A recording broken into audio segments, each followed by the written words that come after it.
la crypto-monnaie n'est qu'une infime partie de la blockchain. Vous savez, quand quelque chose est nouveau, on le combat.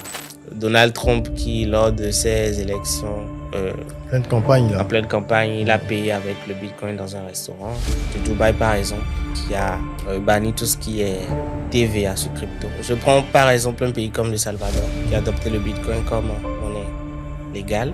Je pense pas que les banques peuvent être d'accord avec la crypto. Même avec 2000 francs, tu peux acheter de la crypto. Voilà, en dormant l'argent, c'est l'objectif. Hello les rocks, j'espère que vous êtes solides. C'est toujours un plaisir de vous retrouver pour Talk Rock, notre podcast qui explore des parcours et des sujets inspirants, avec pour vocation de vous pousser à rêver, oser, créer. Rêver grand, oser aller au-delà de ses limites et créer à chaque fois un chemin pour soi, son propre chemin pour pouvoir atteindre ses objectifs. Dans le numéro d'aujourd'hui, nous avons l'honneur de recevoir un entrepreneur visionnaire, une personne audacieuse qui va partager avec nous son parcours. Il s'agit de Franck Romel Alapini, qui est un expert, j'aime bien l'appeler comme ça, en crypto-monnaie, et nous allons évoquer ses aspirations, ses ambitions, ses motivations. Nous parlerons également de ses échecs, mais aussi de ses victoires. Et au fil donc de cet échange, nous allons porter un regard critique et analytique sur le monde des crypto-monnaies qui fait couler beaucoup d'encre, mais dans lequel également l'argent coule à flot. Alors, si vous êtes passionné par l'entrepreneuriat, par les crypto-monnaies, ou si vous avez simplement besoin d'inspiration pour avancer vers vos objectifs, vous êtes au bon endroit. C'est parti.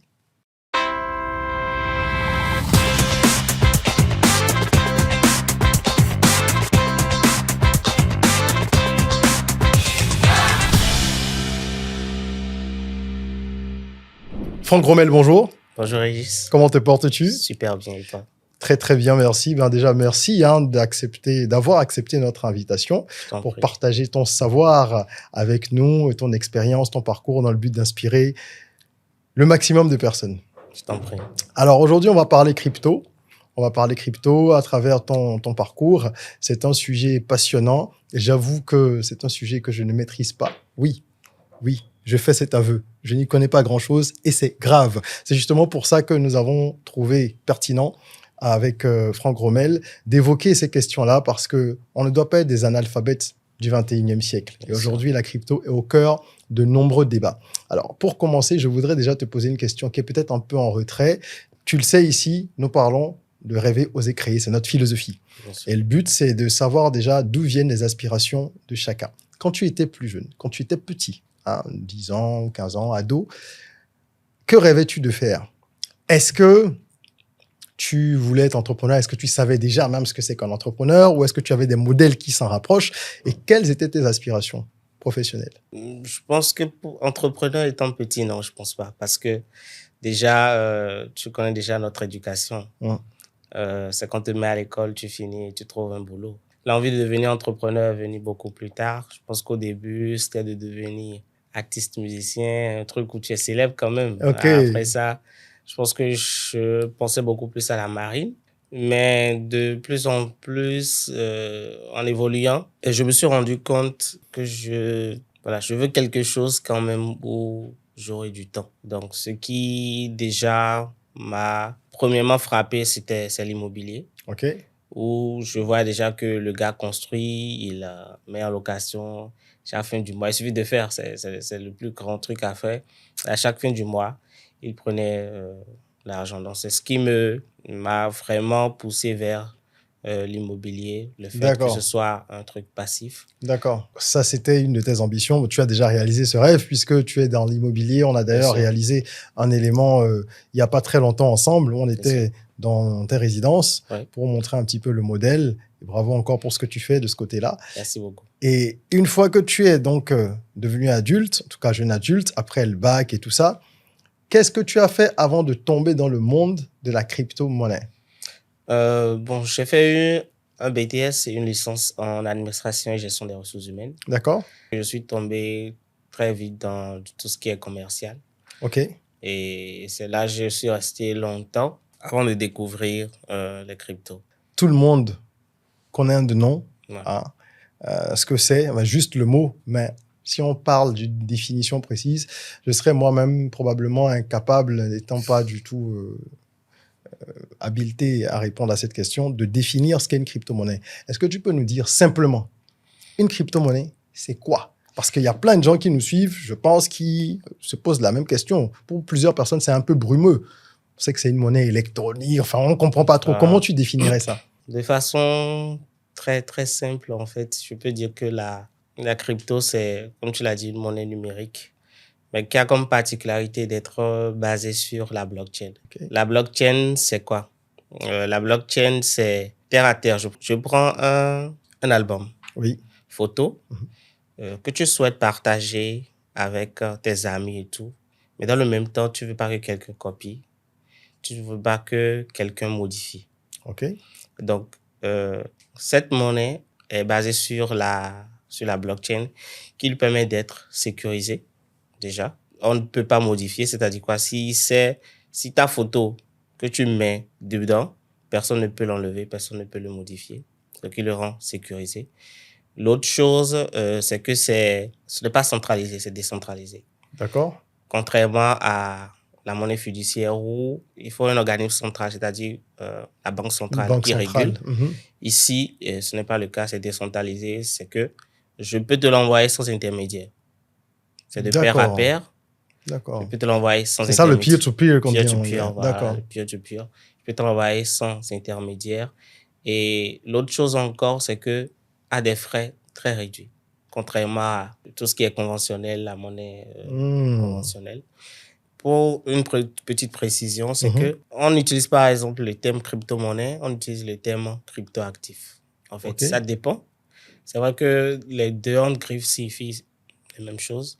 Je prends, par exemple, un pays comme le Salvador, qui a adopté le Bitcoin comme monnaie légale du pays. Là-bas, on peut parler de crypto-monnaie parce que, bon, je pense que là-bas, avec ça, on peut acheter dans les magasins. De façon légale. De façon légale. Mais ailleurs, on parle beaucoup plus sous le cieux de crypto-actif parce que, bon, voilà, c'est un actif numérique. C'est un actif, c'est un investissement, voilà, en fait. Tu ne peux pas aller acheter un bonbon avec et tout. Oui, on n'en est pas là encore. Voilà, on n'en est pas encore là.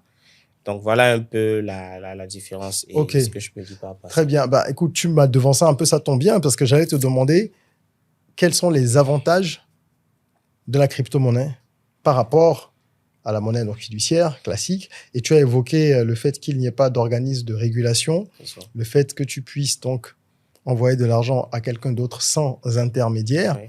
Est-ce qu'il y a d'autres avantages parmi les plus saillants? Les plus saillants, c'est déjà ça. Il y a la sécurité. Oui, la sécurité, oui, tu l'as dit. Voilà. Toutes les transactions sont, comme on le dit, sur la blockchain qui est un grand livre numérique qui est sécurisé et qu'on ne peut pas modifier. Tout le monde peut l'ouvrir et le voir. Peut voir toutes les transactions qui se passent, mais on ne peut pas le modifier. Alors, c'est sécurisé par qui? C'est informatique. D'accord. En fait, donc, on crée la blockchain, donc c'est pas... C'est des algorithmes, des robots, etc. Tout ce qui est là pour le rendre le plus fiable possible. Et ce qui le rend encore plus sécurisé, c'est que pour le modifier, il faut, selon le type de blockchain, parce qu'il y a des blockchains qui sont basées sur le Proof of Stake. Ça, on appelle ça le POS et le Proof of Work, POW. Tu vas nous dire ce que c'est. Ouais, c'est ça.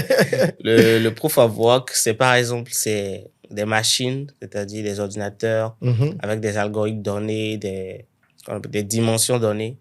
Et c'est eux qui valident les transactions. C'est-à-dire quoi?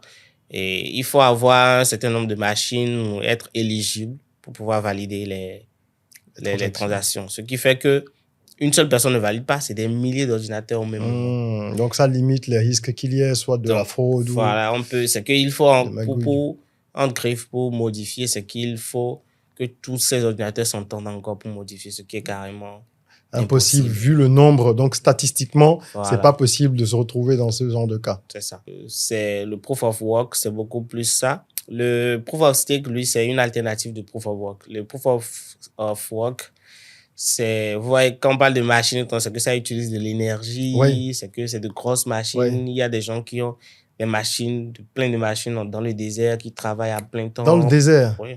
D'accord. À plein temps pour pouvoir valider, parce que quand tu valides une transaction, il y a une contrepartie que vous recevez. Si c'est le Bitcoin, vous recevez une contrepartie de Bitcoin. Et l'alternative du proof of stake, c'est que voilà, on finit avec tout ce qui est utilisation d'énergie, tout ce qui est environnemental et tout. Il y a un impact écologique comme pour le minage, les gens en parlent beaucoup. Donc, celui, c'est un consensus qui utilise la propre monnaie pour pouvoir valider les transactions. C'est-à-dire, il suffit que tu aies un montant donné de la pièce qu'on met en staking, ce qu'on appelle staking, ce qu'on appelle ça proof of stake, qu'on garde là. Mais c'est ça qu'on utilise pour pouvoir valider les transactions. OK. Donc, quand vous validez les transactions, là aussi, on vous offre une petite récompense par rapport à ça. D'accord. Voilà. Quelques-uns des avantages qui sont déjà non négligeables. Hein. Et je pense qu'on avait eu cet échange un peu en off une fois, que tu m'avais parlé également de la parité au niveau monétaire. Enfin, je ne sais pas s'il faut appeler ça la parité, mais le fait que quelqu'un qui se retrouve à Washington ait finalement le même pouvoir d'achat que toi si tu es à Bamako, à partir du moment où vous avez le même nombre de X monnaies. C'est ça? C'est bien ça. C'est bien ça. Un Bitcoin en Afrique du Sud a la même valeur qu'un Bitcoin en Europe. En France, par exemple. Ce qui veut dire que ici, on sait que nos monnaies fiduciaires, il faut 655 francs pour avoir, faibles, ouais. Voilà, pour avoir 1 euro. Et ce qui fait que le pouvoir d'achat ici est limité. Mais quand vous détenez cela, celui qui est en Europe et celui qui est en Afrique, ils ont le même pouvoir d'achat parce que ça vaut exactement la même chose. Je pense que l'Afrique doit s'en saisir. Je sais qu'il y a beaucoup qui pensent à ça. Il y a eu la Centrafrique qui a commencé quelque chose, qui a fait quelque chose par rapport à ça et tout. Donc, il faut qu'on y pense réellement parce que quand vous voyez les États-Unis qui ont une réserve en Bitcoin, Donald Trump qui, lors de ses élections, en pleine campagne, il a payé avec le Bitcoin dans un restaurant. C'est des messages forts. C'est des messages forts. Lui, il a dit carrément que il veut faire des États-Unis genre le pionnier ou bien le numéro 1. Kamala Harris aussi a dit la même chose. Bon, c'est vrai qu'elle est beaucoup plus allée sur la blockchain parce que la blockchain est vraiment vaste. La crypto-monnaie n'est qu'une infime partie de la blockchain. D'accord. La blockchain est on peut faire d'autres choses avec. Énormément. D'accord. Il y a par exemple les contrats intelligents, les smart contracts, où voilà, on ne prend plus de papier, où on signe, non. Tout est fait sur la blockchain. Et quand la personne remplit des conditions, ou dès vous remplissez des conditions, le contrat s'exécute automatiquement. Je prends l'exemple de l'immobilier. C'est moi le propriétaire, tu as un contrat avec moi. C'est basé sur la blockchain, on fait tout. À chaque fois que tu me payes, moi je reçois ça automatiquement. Ça, c'est d'accord. Mais dans le même temps, dans le contrat, c'est fait en sorte que, par exemple, si tu fais 2 mois sans payer, il faut, par exemple, aller au tribunal, faire tout ce qu'il y a à faire d'abord avant de pouvoir recouvrir ton argent et tout. Là-bas, c'est que vous déposez déjà, dans le contrat, c'est que tu déposes une caution. Oui. Si, dans le contrat, je n'ai pas les preuves que j'ai reçues les 2 derniers mois, automatiquement, ça se déclenche et la caution qui est déposée vient vers moi. D'accord, donc c'est surtout l'immédiateté. Les choses vont beaucoup plus vite. Très, très vite. Moins de procédures, de protocoles. Et c'est la seule qu'on appelle en réalité crypto-monnaie. Oui. C'est le Bitcoin. Et les autres? Les autres, on appelle ça les altcoins. C'est des alternatives. Altcoins pour dire alternative coin. C'est pour dire qu'ils sont de poids approfondi beaucoup plus ce que le Bitcoin a créé. Lui, son problème, c'était que, parce que c'est né en 2009, en 2008, on a eu de crise. Ça a secoué tout le monde. Il a dit non, on ne doit plus subir ça. C'est pourquoi il a créé ça. C'est le fondateur fantôme. Ouais. Mais il y a un documentaire actuellement, je ne sais pas quoi, qui doit sortir, non? Oui, c'est sorti, mais ça n'a rien dit. OK. Ça n'a pas... Ils ont surfé sur la vague, ils n'ont pas pu donner l'identité. Non. Ils n'ont pas réellement donné. Peut-être que c'est moi, t'en sais rien, je suis là. Bien sûr. Bien sûr. OK, d'accord, Donc, très bien. Ce qui fait que, après cette crise, je lui ai dit non, on ne doit plus subir ce genre de choses parce que, qu'on le veuille ou pas, il y a eu l'inflation et c'est la manipulation de l'argent et tout qui a fait ça. Lui ne veut plus ça, que ce soit des individus et tout qui manipulent et tout. Et voilà, tout ce que j'ai cité. Lui, c'est beaucoup plus décentralisé, sécurité, moins de coûts. Lui, c'est entre guillemets un justicier, quoi. Voilà, frais de transfert, moins de coûts. Donc, il y a d'autres qui sont nés après, comme l'Ethereum. Lui, sa spécialité, c'est beaucoup plus les contrats intelligents. Et comme je te l'ai expliqué tout à l'heure, après ça, il y a eu beaucoup d'autres. Donc, eux, ils sont appelés beaucoup plus les altcoins. Les altcoins. Et la seule qui est appelée crypto-monnaie, c'est le Bitcoin. C'est le Bitcoin, qui reste donc number one, quoi. Ouais, jusqu'à présent. OK, d'accord, très bien. Alors, maintenant qu'on comprend un petit peu mieux le concept, je voudrais qu'on rentre dans des choses plus personnelles. Bien sûr. En ce qui te concerne, À quel moment est-ce que tu fais la rencontre formidable avec ce monde-là qui te passionne? Ça se voit quand tu en parles. À quel moment est-ce que tu entends parler de Bitcoin et qu'est-ce qui te décide à te jeter à l'eau? Bon, j'étais encore salarié, hein. J'étais encore salarié quand j'ai découvert ça. J'ai découvert d'abord les business en ligne. OK. D'accord. J'ai découvert les business en ligne. J'ai participé. Je vois, il est intéressant qu'en ligne, je puisse investir et ça me rapporte quelque chose. C'est vrai qu'il y a beaucoup qui ont mal tourné. On va en parler un peu tout à l'heure. On le sait. Et jusqu'à ce que je rencontre, je me dis, bon, moi-même, il faut que je m'informe parce que, comme on le dit, mon peuple périt par manque d'informations. Et dès que j'ai eu l'information, j'ai pris le temps de lire, de m'informer. Et je pense que je ne suis plus jamais tombé dans ces pièges-là. Et c'est là que j'ai découvert l'univers des cryptos. Je trouvais ça intéressant quand même parce que... C'est le fait de faire de la spéculation qui t'intéressait ou qu'est-ce qui t'a attiré? Je voyais en fait un truc d'avenir en fait. OK. Je voyais déjà un truc d'avenir parce que l'ampleur que ça prenait, c'est vrai que ça s'est né. On a commencé à parler de crypto en 2009 avec le Bitcoin. Et jusqu'à ce que moi je ne connaisse ça, ça prenait déjà de la valeur et tout. Parce que la valeur dépend en fait de l'offre et de la demande. Mm-hmm. Plus il y a de demandes, plus voilà, ça monte. Satoshi Nakamoto, lui, il a fait quelque chose de génial. C'est que il a... C'est qui Satoshi Nakamoto? C'est le fameux créateur du Bitcoin. C'est le surnom. L'invisible fondateur. D'accord. C'est le nom. Son surnom. Voilà, c'est son surnom. Parce qu'il s'est donné comme... Et lui, il a créé un nombre limité de Bitcoin. C'est-à-dire quoi, à un niveau donné, et quand le minage, les gens vont... Parce que c'est à force de miner que d'autres crypto-monnaies se créent. Mm-hmm. Et dans ça, quand ça va finir, il y a un nombre limité. Okay. Et quand ça va finir, c'est que ce sera un stock. Voilà, ça s'arrête là. Il n'y aura plus autre Bitcoin. Si c'est 2 millions, ça s'arrête aux 2 millions. C'est-à-dire quoi? On n'émettra plus de monnaie. On n'émettra plus de monnaie, ce qui crée la rareté. Crée la rareté. Ça fait monter les prix. Très bien. Et évite aussi l'inflation. Voilà l'idée que lui, il a eue par rapport à ça. Donc, je trouvais ça intéressant et chaque crypto a son projet. Avant la sortie de la crypto, on parle de livre blanc, le white paper. C'est dans ça qu'il décrit le projet. Donc, chaque projet, chaque crypto est né pour résoudre un problème. D'accord. Il y a des projets qui sont vraiment intéressants dedans. J'ai parlé de comptes intelligents, j'ai parlé de Bitcoin qui a parlé de tout.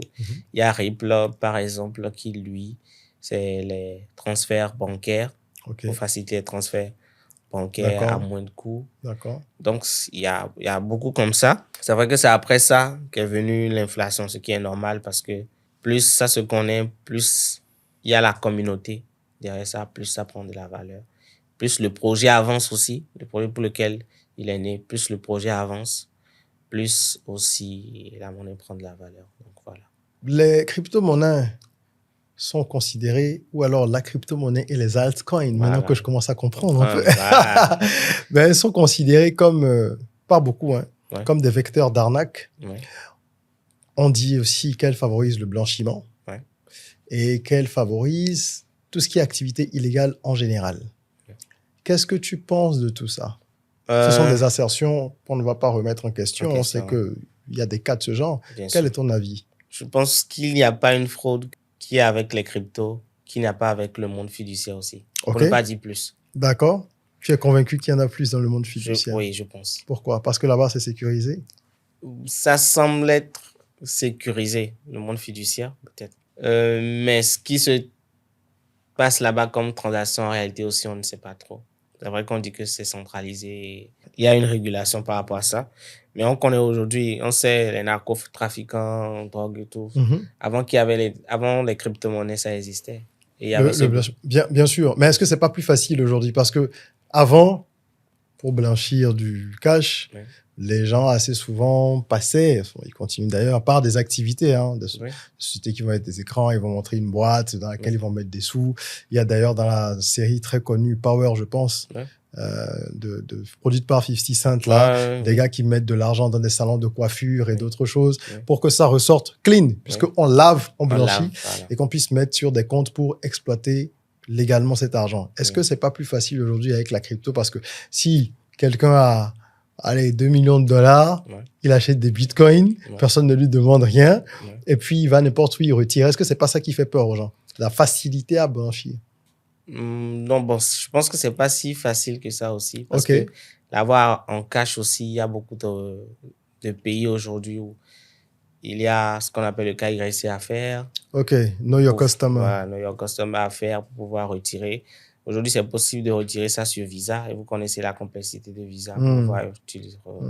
Donc, qu'on le veuille ou pas, même si tu le mets en crypto, c'est que tu vas forcément le retirer encore d'une autre manière. Et là, c'est possible d'être bloqué par beaucoup de choses. Ce que je peux dire, c'est que c'est vrai que ça existe, tout comme dans le monde fiduciaire. Mais ce qu'on remarque aujourd'hui, c'est le fait qu'en réalité, les gens ne comprennent pas. D'accord? C'est pourquoi il y a beaucoup plus de petites arnaques et tout. Si les gens prennent le temps de lire, ils vont comprendre que, bon, voilà, on leur propose des taux exorbitants pour dire c'est la crypto et tout. Donc, selon toi, c'est l'ignorance. C'est l'ignorance des populations qui les plonge dans des situations difficiles parce qu'elles acceptent n'importe quoi. Voilà. Ou donc, on te propose un 30% par jour. Je ne sais pas quel business. Par jour? Oui, il y a des types d'arnaques du genre. Et les gens y croient? Bien sûr. On n'a pas dit par mois parce que même 30% même par mois, c'est... Même 30% par an. Par an, c'est à déjà... moins, oui, non. À moins qu'il y ait vraiment une grosse bulle. Et les gens tombent dans des pièges de 30% par jour. Bien sûr. Les gens tombent dedans. 10% par jour. Voilà, les gens tombent dedans. Donc, je pense que c'est l'ignorance qui fait ça. Il faut juste s'informer. C'est disponible sur le net. Tout le monde peut lire, apprendre, tout comme moi. J'ai lu, j'ai compris. Je me suis intéressé à ça. L'autre chose aussi, c'est que je pense... Vous savez, quand quelque chose est nouveau, on le combat. Internet a été combattu. Toutes les révolutions, toute technologie trop avancée est considérée parfois, disent certains, comme même de la sorcellerie. Une manière de dire que, bon, on a peur. Voilà. Donc, je pense que c'est l'une des choses qui fait que les gens, on lui trouve beaucoup plus d'arnaques pour entre le freiner. Mais je pense que quand la révolution est lancée, je pense que personne ne peut l'arrêter. Parce que si, comme je te l'ai dit ici aujourd'hui, il y a beaucoup de pays aujourd'hui où il y a des lois sur la crypto. Au Nigeria aussi, je pense qu'ils travaillent dessus, non? Oui, beaucoup. En France, par exemple, il y a une loi et il y a aussi des autorisations qui te permettent d'avoir une plateforme pour pouvoir faire des transactions Bitcoin. On prend des commissions dessus, tu payes la TVA dessus quand tu es en France, par exemple. Donc, il y a cette autorisation, par exemple. Donc, je pense que les gens y pensent déjà. Les gens travaillent déjà dessus. Sur le cadre légal, quoi. Voilà, le cadre légal, les gens travaillent, beaucoup de pays travaillent dessus. Par exemple, l'autorisation, je te dis, par exemple, en France, c'est que ça couvre toute l'Europe. Ouais, donc, c'est déjà ça. Et je prends l'exemple de Dubaï, par exemple, qui a banni tout ce qui est TVA sur crypto. Et c'est rétroactif en plus, c'est-à-dire quoi, depuis 2017. La loi a été votée maintenant. C'est-à-dire quoi, les transferts Bitcoin et de crypto. Donc, les gens vont récupérer. Voilà, les transferts de crypto, c'est que vous n'allez plus payer de TVA dessus. D'accord. Les cryptos, vous ne payez pas de TVA dessus. Et c'est vraiment pour favoriser le mouvement. Hein. Voilà. Et en plus, c'est rétroactif. C'est que, genre, tous ceux qui ont payé jusqu'en 2017, on va leur... Donc, je pense que si vous suivez un peu l'écosystème, vous voyez qu'il y a beaucoup de choses qui avancent. Tu connais PayPal. Oui. Tu connais la complexité ou bien la rigueur de PayPal. Pourtant, PayPal a ajouté la crypto. Donc, je pense que ça doit nous faire réfléchir si ceux-là commencent pas à dire, bon, je rentre dedans. Et tout. Je pense que nous aussi, il faut mieux ne pas avoir les deux pieds au dehors.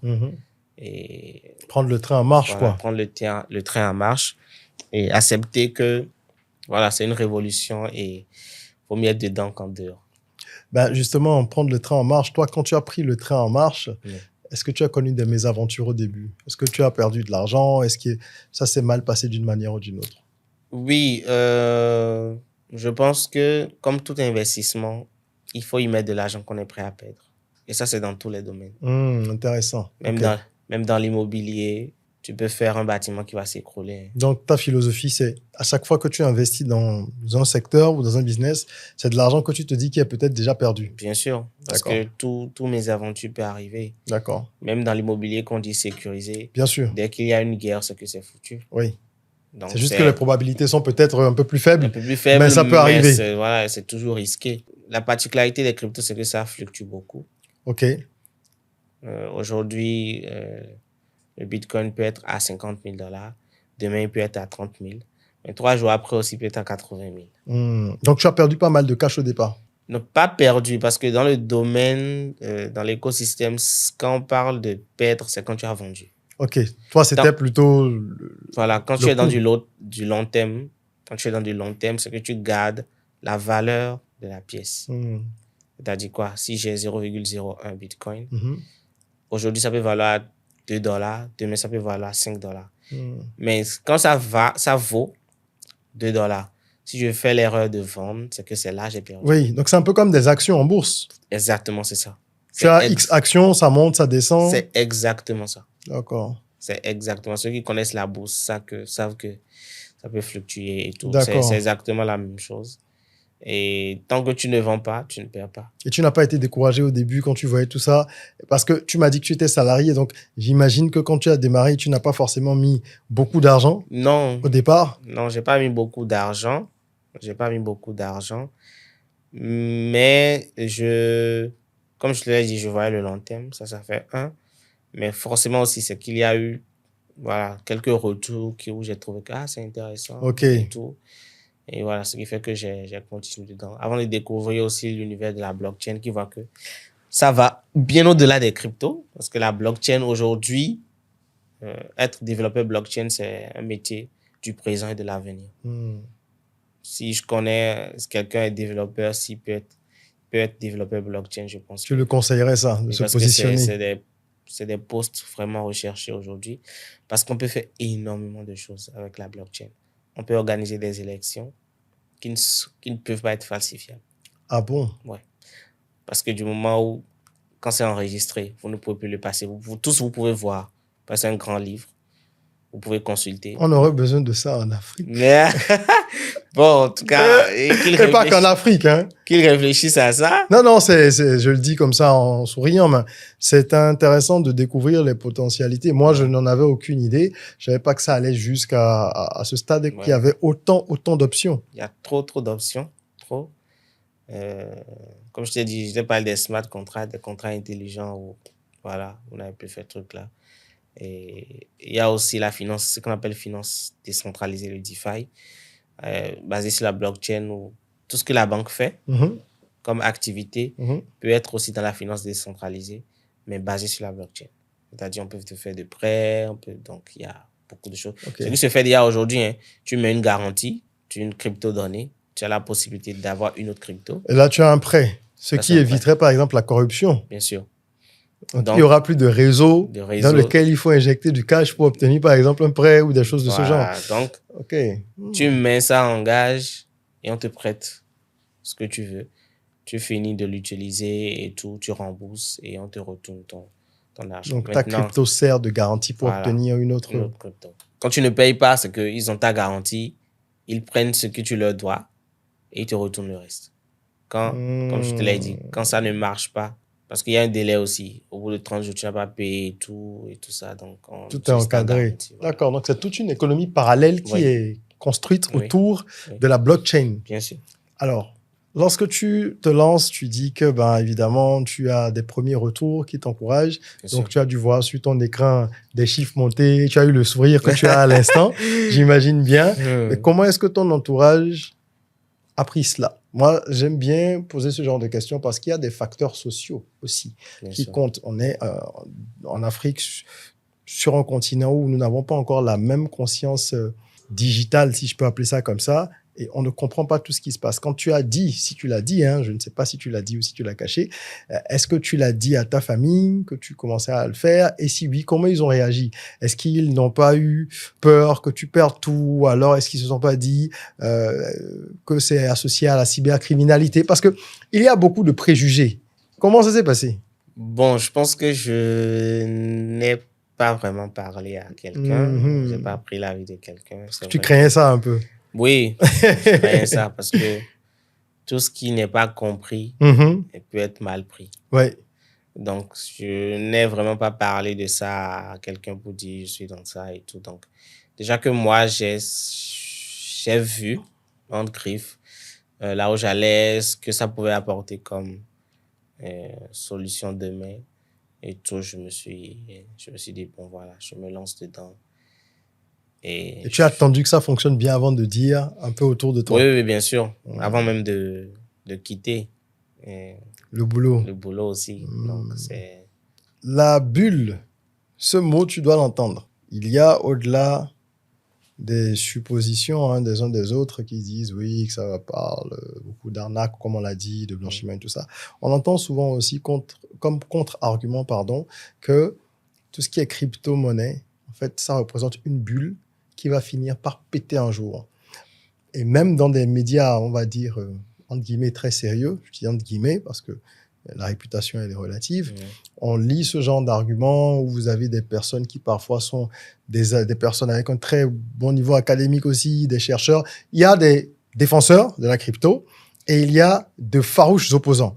Alors, est-ce que tu t'es déjà fait cette réflexion aussi, que ça pouvait être une bulle qui un jour finirait par péter, comme d'autres bulles qu'on a vues. En fait, un genre de Ponzi géant qui, en fait, durerait plus que les Ponzi habituels qui durent, quoi. Avant, les Ponzi pouvaient durer 5-10 ans. Hein. On a vu des reportages où des gars, dans les années 50, 60, ont arnaqué des gens pendant 10, 15, 20 ans. Aujourd'hui, les Ponzi durent un peu moins parce qu'on finit par découvrir le pot rose. Est-ce que tu te dis que la crypto, ça pourrait être un Ponzi qui va durer 50 ans et qui, bam, va exploser? Ou tu es vraiment convaincu que c'est clean, c'est l'avenir et qu'il n'y a pas de risque? Pour moi, je le trouve clean. C'est l'avenir. Je t'ai parlé, par exemple, de l'Internet qui a été combattu. C'est ça. Dès que l'habitude des gens change, dès que la façon de chercher de l'argent, la façon de gagner de l'argent change ou bien qui peut bousculer la façon de chercher de l'argent de quelqu'un, voilà. On est réticent à l'évolution. Voilà, c'est que je pense pas les banques ne peuvent pas être d'accord avec la crypto parce que c'est les mettre de côté. Parce que là-bas, c'est centralisé. Ici, on veut que ce soit décentralisé. Elles perdent tout leur pouvoir. Voilà. Okay. Et ici, ce qu'on veut, c'est en griffe l'argent du peuple pour le peuple. Parce que c'est entre nous. Il n'y a pas que... On a un intermédiaire qui dit, bon, voilà, si tu envoies, je fixe le prix, je fixe le prix, les frais. Et c'est moi, je prends encore une grosse partie et tout. Donc, personne ne peut accepter faire une transaction à coût réduit, trouver une transaction à coût réduit et laisser ça et aller prendre une transaction où tu utilises de grosses frais. Et là encore, c'est que tu n'as pas de liberté. Tout le monde sait ce que tu as parce que tu as passé par là et tout. Et là encore, il y a des blocages. Où même pour envoyer 1 000 euros peut-être en Afrique ou tout, on peut même bloquer ça. Non, tu n'as pas le droit. Ou est-ce que tu as trouvé l'argent? Même pour sortir de l'argent de nos pays aujourd'hui, c'est de plus en plus compliqué pour des sommes qui ne sont pas toujours très élevées. Il faut des autorisations, etc. C'est vrai. 1 000 euros que tu vas envoyer ou bien quand tu vas recevoir ici, c'est qu'il y a beaucoup de questions. Où est-ce que tu as trouvé de l'argent? Comme si, bon, il y a certaines personnes qui n'ont pas le droit de posséder une certaine somme et tout. Tout ça est pris en compte, ce qui fait que je me dis, ça a de l'avenir. Et l'écosystème le montre encore. Parce que chaque jour, il y a des décisions, telle information qui sort ou telle elle a adopté. Il y a encore récemment un pays qu'on appelle Liberland, qui est non de la Croatie, qui a comme monnaie légale aussi la crypto-monnaie. Donc, de plus en plus, il y a beaucoup de choses qui se font. Je prends un Meta, Facebook, et je pense que c'est parce que le projet a pris un peu de retard, sinon lui-même veut avoir aussi sa crypto. Oui, bien sûr, les GAFA sont dedans à fond. Voilà. Donc, Je me dis, si ces gens d'entreprise sont déjà dedans et tout, c'est difficile que ça oui, je vois ton raisonnement. Voilà. Comme on dit, c'est selon toi, TBTF, too big to fail, sont devenus trop gros pour qu'on laisse ça exploser. Il y a trop d'enjeux. Voilà. Il y a une entreprise qu'on appelle par exemple MicroStrategy qui, lui, achète des bitcoins pratiquement tout le temps. Il est à plus de, je crois, 400 000 bitcoins qu'il a lui-même. Et le bitcoin est à combien actuellement? Actuellement, c'est à 67 665 $. Pardon? Un bitcoin. À combien? 67 665 $. Actuellement. Donc, si j'avais acheté 20 bitcoins il y a 10 ans. En 2009, c'est qu'aujourd'hui, tu serais... J'aurais 1,3 million de dollars. À un prix, tu aurais acheté ça peut-être à l'unité à 1200 francs CFA. À 1200 francs CFA? Bien sûr, parce que ça a commencé aussi bas.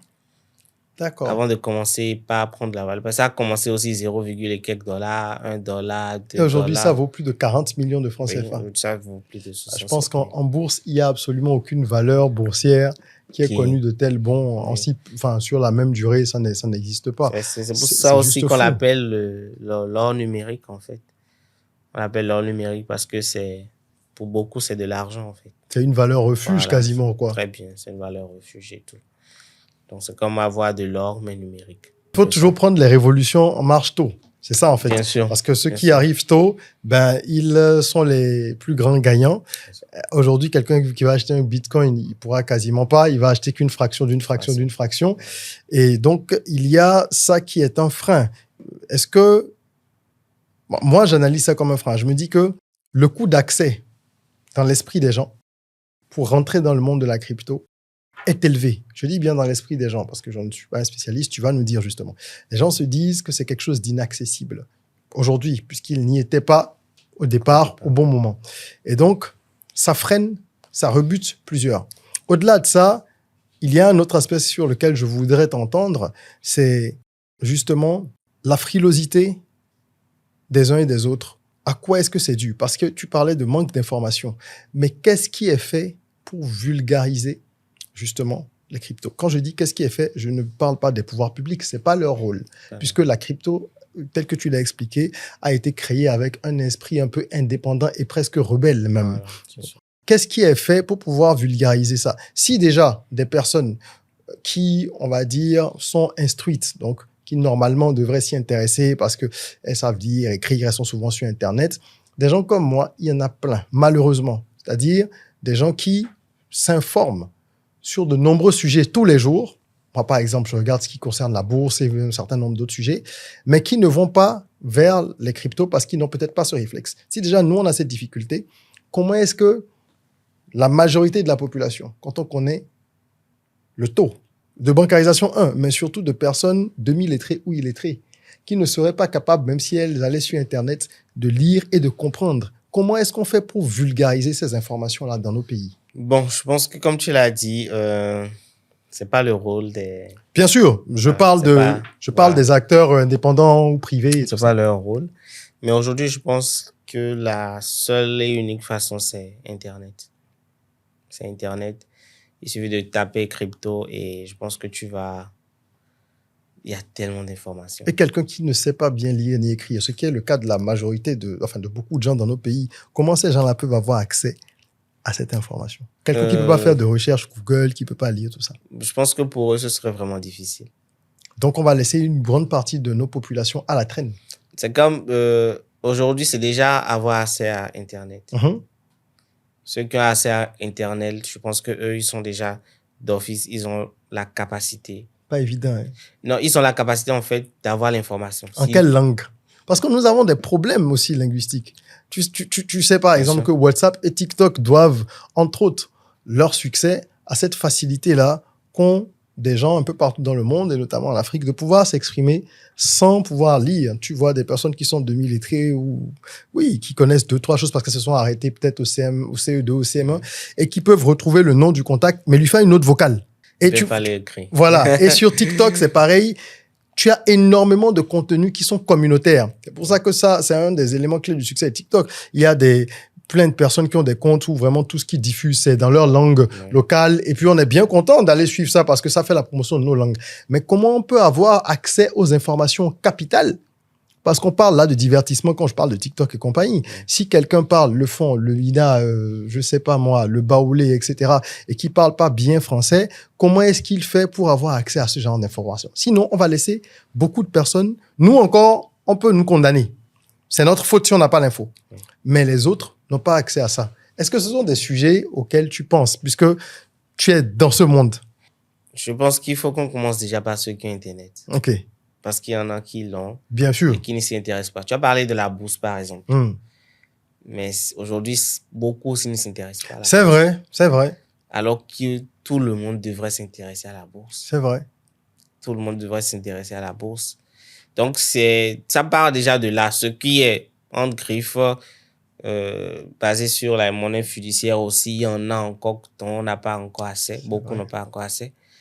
Il faut quitter là maintenant avant d'aller encore sur les cryptos et ce que on crie partout à NAC parce que les gens ne comprennent pas et tout. Donc, je pense que c'est un travail qu'il faut déjà faire là. Et peut-être ce que tu dis là, c'est une idée business. Et oui, absolument.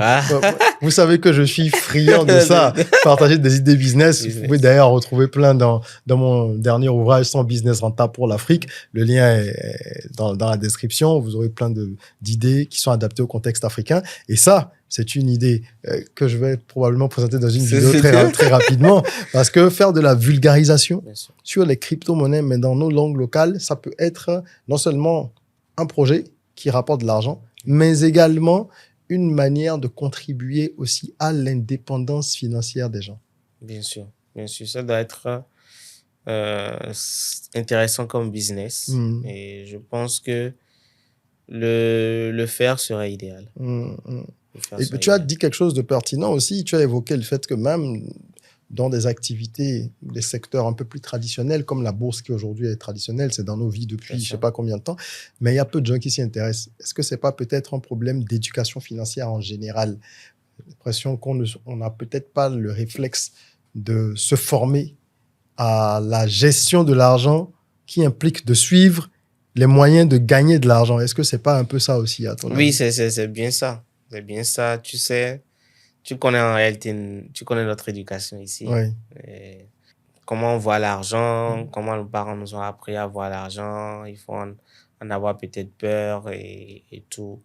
Donc, c'est déjà l'éducation financière. Et après ça, il y a aussi la curiosité. Et la curiosité, je pense que moi, sans curiosité, peut-être je ne serais pas allé là-bas.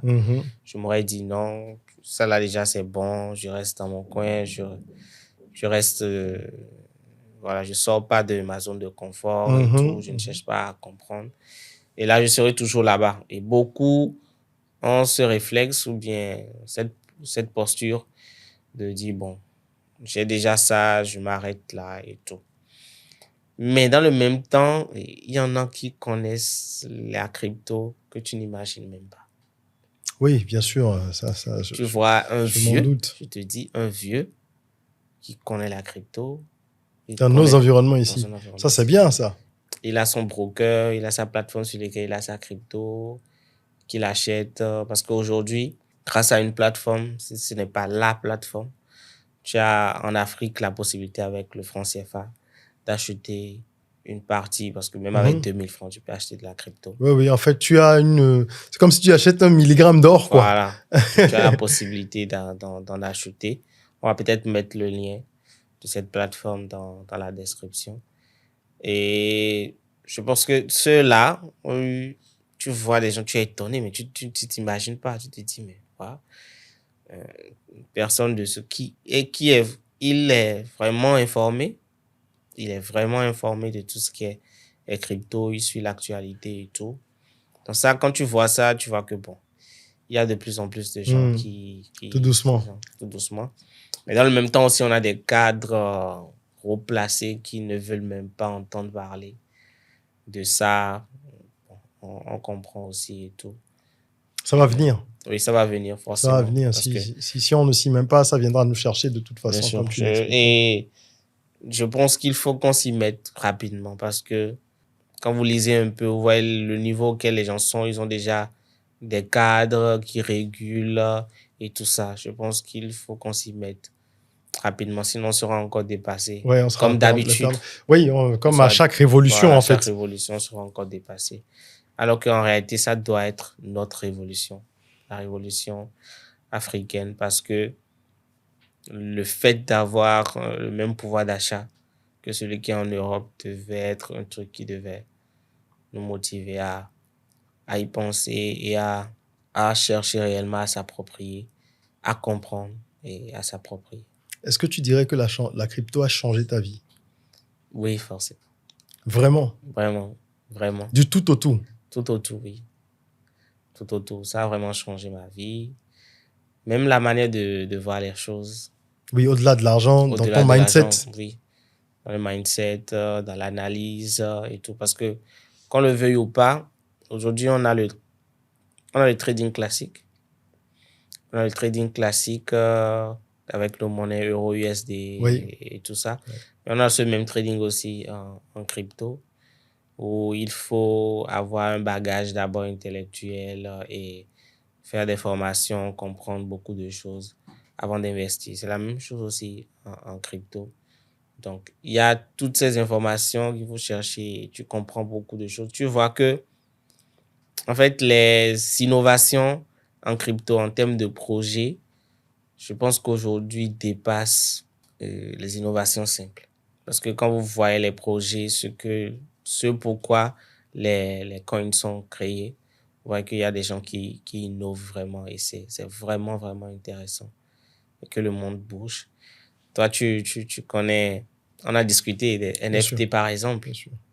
Et NFT, ce que ça représente dans le monde de l'art aujourd'hui. Dans le monde de l'art, si on décide, parce que là, c'est de l'art sur la blockchain, donc infalsifiable. On parle de non-fungible token. Donc, c'est-à-dire quoi? Quand tu crées et tu mets sur la blockchain, infalsifiable. C'est le seul, tu le vends, celui qui le possède, il sait qu'il est le seul à posséder. C'est tout, parce qu'il n'y aura jamais son deux. Donc c'est une pièce unique, en fait. C'est une pièce unique.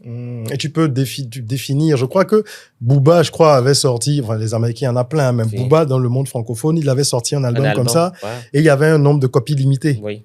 Donc c'est un peu comme une œuvre d'art que tu peux revendre peut-être plus cher après ou quelque chose comme ça. C'est ça. D'accord, donc c'est vraiment donc il y a tout cet univers qui est là et tout. Je pense qu'il faut, ceux qui veulent, qu'ils peuvent s'informer par rapport à ça. C'est très intéressant, tout ce que tu partages avec nous.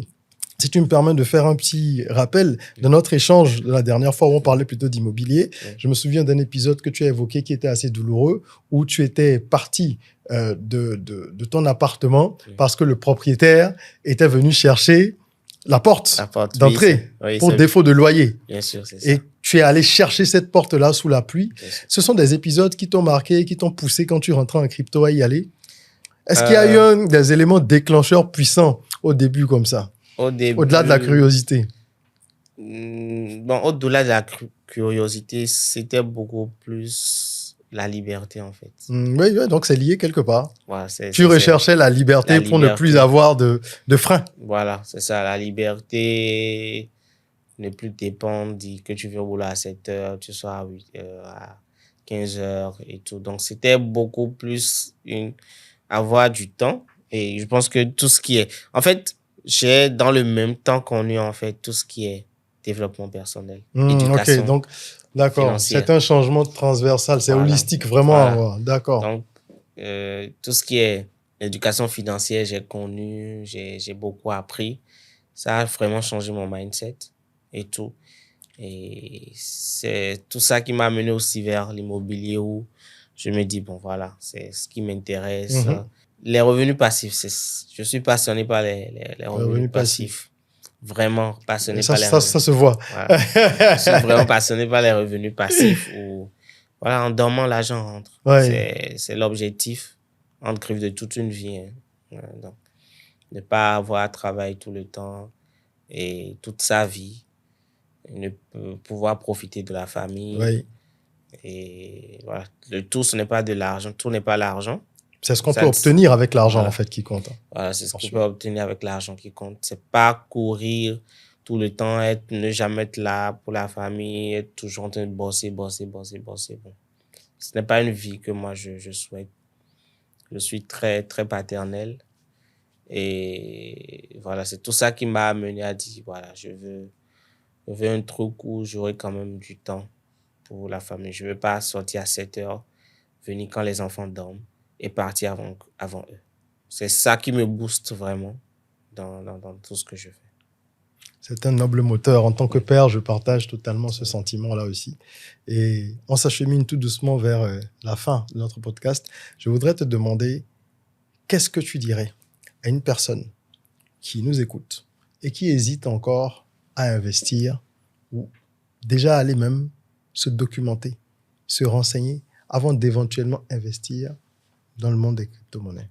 Qu'est-ce que tu lui dirais pour soit la convaincre ou la choquer ou lui montrer qu'en fait, elle fait une erreur? Ok, pour quelqu'un qui hésite encore, je lui demande juste, dans le domaine, on parle de DIOR, do your own research. Ok.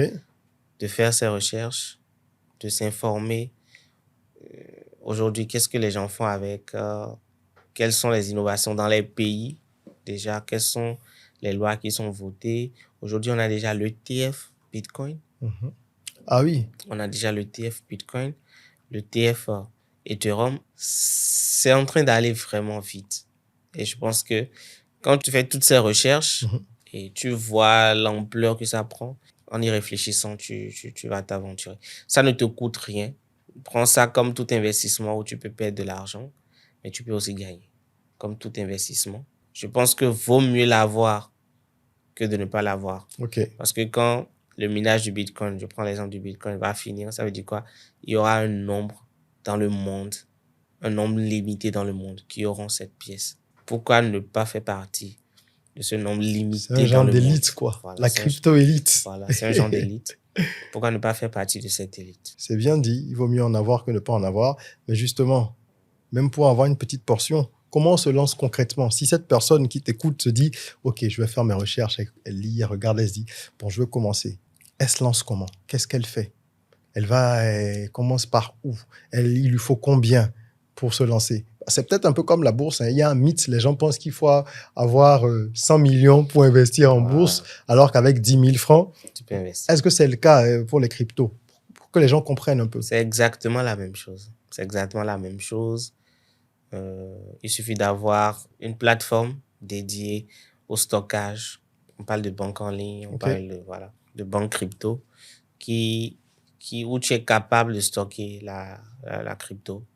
Et on va peut-être donner des liens dans la description. Oui, les plus connus pour que certains aillent regarder. Voilà. Ouais. C'est vrai qu'on a deux différentes sortes. Ce qu'on appelle les SEC et les DEX, c'est-à-dire les exchanges centralisés et les décentralisés. En fait, la différence, c'est que les centralisés, la sécurité, c'est la plateforme qui assure la sécurité. D'accord? C'est la plateforme qui assure la sécurité. Tu mets tes cryptos sur la plateforme, c'est eux qui s'assurent que personne ne viendra voler et tout. Ceux qui sont dans la crypto disent qu'en réalité, ça dénature un peu ce qu'on veut parce que je veux être celui qui le possède. Là, parce qu'en réalité... Sans qu'il y ait de contrôle de X ou de Y. Très bien. Oui, ok, d'accord. Donc, c'est là, il y a aussi les DEX, les exchanges décentralisés où il y a des codes, d'accord? C'est ça qui sert de sécurité. L'avantage là, c'est que lui, aujourd'hui, même si tu désinstalles l'application, tu le réinstalles ou bien tu trouves n'importe quel DEX, c'est-à-dire exchange décentralisé, tu as la capacité de retrouver encore tes cryptos. Même si ce n'est pas forcément sur la même plateforme. Très bien, la même plateforme. Donc, lui, il te suffit de remettre les mots-clés.